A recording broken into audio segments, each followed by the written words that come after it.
Jsme na cestě do Kolína, podívat se na jeden z našich salonů Emotion, konkrétně do salonu Elišky Valkusové, který jsme otevřeli přibližně před 2 měsíci, takže se podíváme, jak se v něm daří, majitelce, jak jsou tam spokojení zákazníci. Tak, dorazili jsme do Kolína, za sebou máme katedrálu a kousek tady od nás už se nachází salon, takže jdeme se podívat dovnitř. Tak a tady to máme.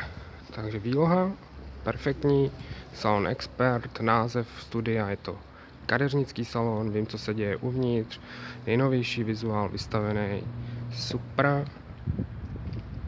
Tak, produkty tady máme, pak ještě koukneme, asi by bylo dobrý přidat ceník a jdeme dovnitř. Dobrý den. My jsme v Kolíně, v salonu Elišky Valkusové. My jsme tady stále asi před 3-4 měsíci, když to bylo úplný staveniště. Dneska stojíme v novém salonu. Eliško, jak se vám tady pracuje, jak se vám to líbí, jak se vám to povedlo? Pracuje se mi tady dobře.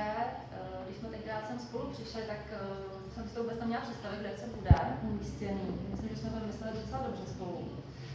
A můžeme se podívat, jak jsme to vlastně nakonec vyřešili. Určitě.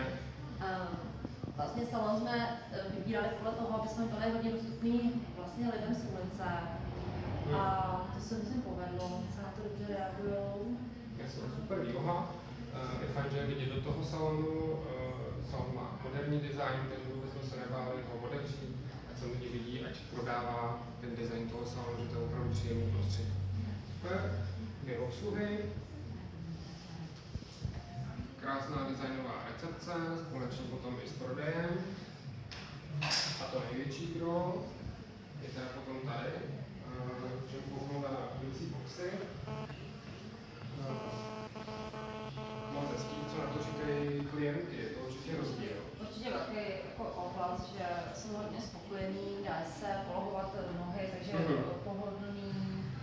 A je pravda, že na to reaguje jako nejvíc, že jako jsem tohle z toho moc líbí. Tohle pro mě to je jako nejlepší zážitek. Super. Co nás čeká ještě v salonu? Je salon už úplně hotový, nebo ještě něco budeme dodělávat? Otevírali jsme se před 2 měsícema a ještě zdaleka není hotovo. Je tady ještě, nás tady čeká nějaký hezký zázemí jako pro zákazníky, jako na kafe, bar. Pak teda ještě čerstvení pro nás, tak ještě nějaký úložní prostory.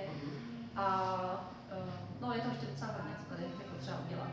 Jasně, ale už tady prostě vidíme, že salon je krásný a už to opravdu jenom malinký detaily, které budeme dodělávat společně, takže vy se můžete těšit v nejbližší době buď na další video, nebo při